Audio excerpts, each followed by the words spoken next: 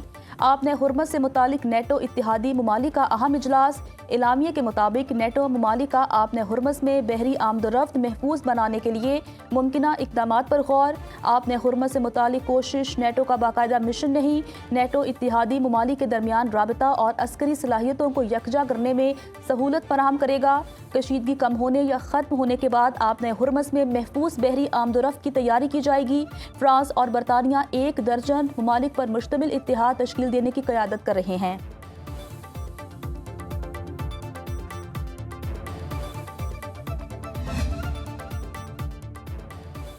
آپ نئے ہرمز سے گزرنے والی بحری ٹریفک میں 1 ہفتے کے دوران 27% اضافہ۔ برطانوی میری ٹائم آپریشنز کے مطابق 1 ہفتے میں 103 بحری جہاز آپ نے ہرمز میں داخل اور 89 باہر نکلے۔ بیشتر جہاز پینما اور لائبیریا کے پرچم تلے تھے۔ کسی امریکی پرچم بردار جہاز کی نشاندہی نہیں ہوئی۔ آپ نے ہرمز میں سب سے زیادہ پروڈکٹ ٹینکرز کی آمد و رفت ریکارڈ۔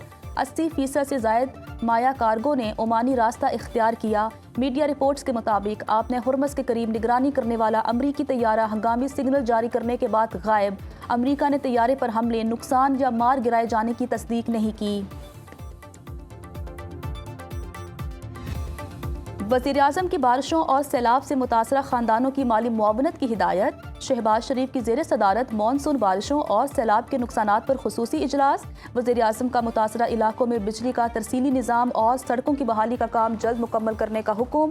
بارشوں اور سیلاب کے پیش نظر NDMA اور صوبائی ڈیزاسٹر مینجمنٹ اتھارٹیز کو الرٹ رہنے کی ہدایت۔ وزیراعظم کا چیف کمشنر اور IG اسلام آباد کی بگھی سواری کا نوٹس۔ سرکاری تقریبات میں پروٹوکول، نمود و نمائش اور ذاتی تشہیر کا رجحان فوری ختم کرنے کا حکم۔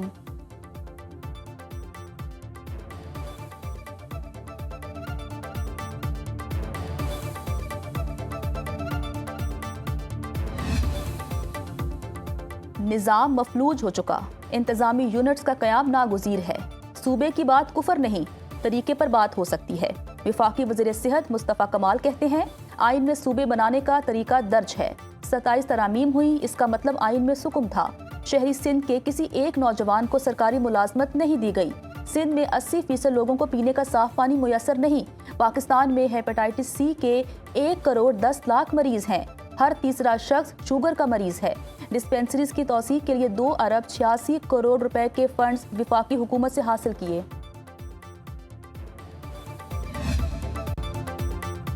سینئر وزیر سندھ شرجیل میمن کی سیاسی مخالفین پر کڑی تنقید، کہا MQM نے کراچی میں دہشت گردوں کو بھرتی کیا۔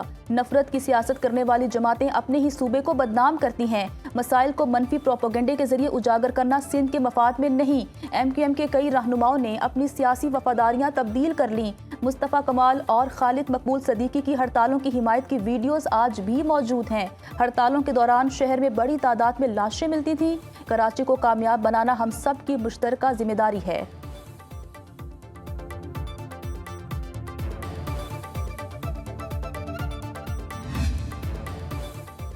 پریس کانفرنس سے کوئی صوبہ نہیں بنے گا، جیالے میئر کراچی کی مصطفیٰ کمال کو للکار۔ مرتضی وہاب نے کہا آئین پاکستان واضح کرتا ہے کہ صوبے کیسے بنیں گے۔ شہباز شریف کے دور میں 2012 میں پنجاب اسمبلی نے صوبوں کی قرارداد منظور کی، لیکن اس پر عمل درآمد نہیں ہو سکا۔ اس وقت ملک کا سب سے بڑا مسئلہ فیصلہ سازی ہے۔ وہ فیصلے کرنے چاہیے جس سے عام آدمی کو فائدہ ملے۔ اس وقت پنجاب کے لوگ تسلیم کریں گے کہ جب بارش ہوتی ہے تو پانی آتا ہے۔ انفراسٹرکچر بارش کے مقابلے کے حوالے سے نہیں بنا۔ تکلیف کی گھڑی میں پنجاب حکومت کے ساتھ کھڑا ہوں۔